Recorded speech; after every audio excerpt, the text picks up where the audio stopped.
जो धन तुमने लिया है तुम्हें किसी दूसरे दुश्मन की जरूरत नहीं, वो धन ही तुम्हारा सर्वनाश कर देगा, देख लेना।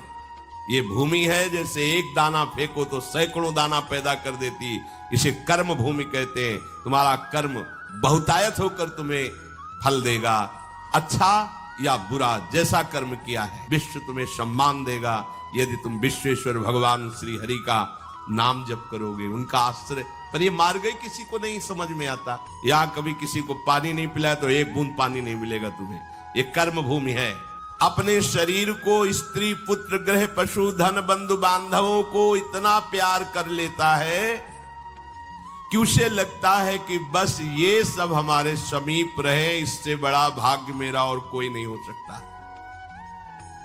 अब इनके पालन पोषण की चिंता में इसका हृदय जलता रहता है। दुर्वासना से दूषित हृदय होने के कारण इसके हृदय में ज्ञान नहीं होता। परिवार का पोषण करने के लिए पाप करने लगता है, मनमानी आचरण, जैसे धन आवे वैसे।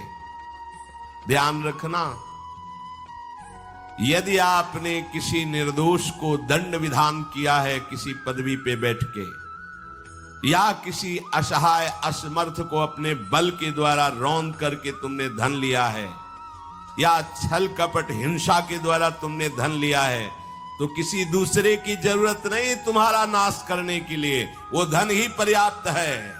जो धन तुमने लिया है तुम्हें किसी दूसरे दुश्मन की जरूरत नहीं, वो धन ही तुम्हारा सर्वनाश कर देगा, देख लेना।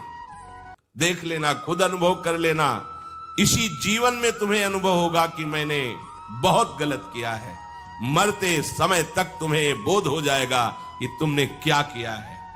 अभी नशा है तुम्हारे दिमाग में बल का, बुद्धि का, तो देख लो कुमार्गामी प्रवृत्तियों के द्वारा धन कमा के, पर जब इसका परिणाम आएगा तो रोते नहीं बनेगा, रोने लायक भी नहीं रहोगे, आंसू भी नहीं निकल पाएंगे, आह मचेगी हृदय में। वो अपनी परिवार के पोषण के लिए इतना जलने लगता है कि तरह तरह की पाप की कमाई करके परिवार को सुखी करना चाहता है।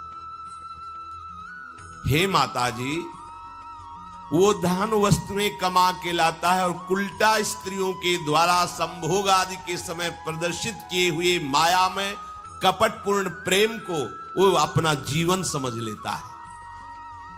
बालकों की मीठी मीठी तोतली बानी में वो इतना फंस जाता है कि दुख प्रधान कपटपूर्ण कर्म करके उनकी कामनाओं को पूर्ण करना चाहता है।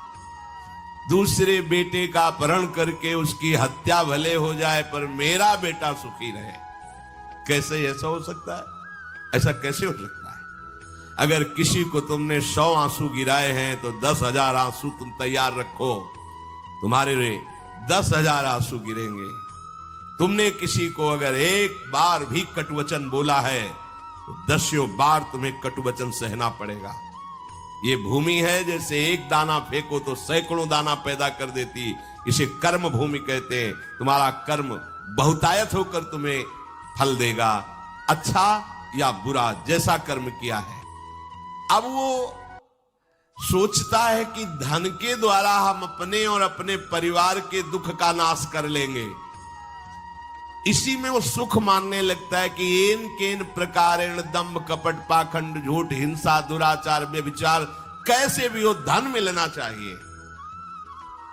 अब वो भयंकर हिंसा वृत्ति के द्वारा धन संचय करता है और अपने परिवार का पोषण करता है, जिसके फलस्वरूप उसके लिए नरक निश्चित हो जाता है। जीते जी ये अमुक नरक में जाएगा। जैसे कानून है, आप हत्या करोगे तो अमुक केस लगेगा, उसका परिणाम आपको फांसी या आजीवन सजा, ऐसी पहले से निश्चित है। ये कर्म करोगे तो आपको ये नरक मिलेगा, ये कर्म करोगे इतने कल्प तक। वहां वर्ष नहीं चलते, कल्प चलते हैं।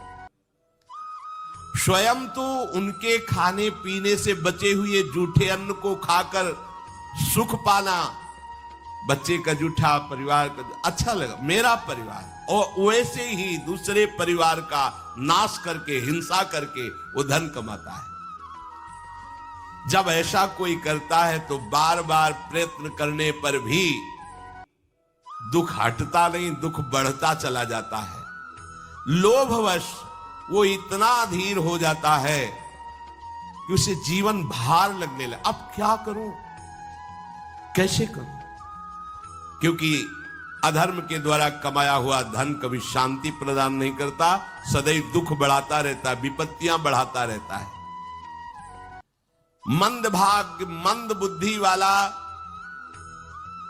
पूरा जीवन व्यतीत हो गया अधर्म करते हुए, अब आया बुढ़ापा, चिंता छा रही है, लंबी लंबी सांसें ले रहा है, कोई उससे बात नहीं कर रहा है। जिनका पालन पोषण किया है वही पुत्र परिवार उसको देखना भी पसंद नहीं करते। खूब खूब खास के थूकता है बुढ़ा, घर के बाहर सब गंदगी फैलाए है। अगर कहीं साइड में कमरा पिछवाड़े टाइप कहीं हो तो ऐसे रखे जाते बूढ़े बाड़े, इज्जत खराब होती है, सामने ही प्रवेश होते हैं। कोई उनका आदर नहीं करता। जैसे किसान बूढ़े बैल की उपेक्षा कर देता है, ऐसे परिवार वाले उसकी उपेक्षा कर देते हैं। फिर भी उसे घर से वैराग्य नहीं होता, हरि की याद नहीं आती। उसने स्वयं जिनको पाला था वही उसका निरादर करते हैं। पक्का एक बिंदौर है यमुना के किनारे, फतेहपुर जिला। उस समय भ्रमण में थे तो एक गांव की गली से निकलना पड़ा, तो कोई ऊपर से देख रहा था, वृद्धाया, बड़ा महल जैसा मकान बना था। स्वामी जी रुकिए रुकिए रुकिए, बोलिए क्या बात? मैं बहुत दुखी हूं, ये सब मैंने कमा के मकान बनाया है, मेरे बच्चे मुझे रोज गाली देते हैं, मारते हैं, अच्छे अच्छे पदार्थों बना के पाते हैं मेरे लिए, ऐसे क्या करूं? बाबा जी बन जाओ। बाबा जी से पूछोगे तो क्या बन जाओ? एकमात्र उपाय भगवान की शरण में हो, अब भजन करो, चौथी अवस्था है। बोले वो तुमसे बात नहीं बनेगी। चल दिया, क्योंकि लोगों की धारणा होती कोई जंतुर दे देंगे, कोई छूछा कर देंगे, काम बन जाएगा। बहुत गिरी हुई स्थिति लोगों की होती है। वो ये नहीं समझते कि राधा राधा कृष्ण कृष्ण कहने से सब दुख दोष नष्ट हो जाएंगे।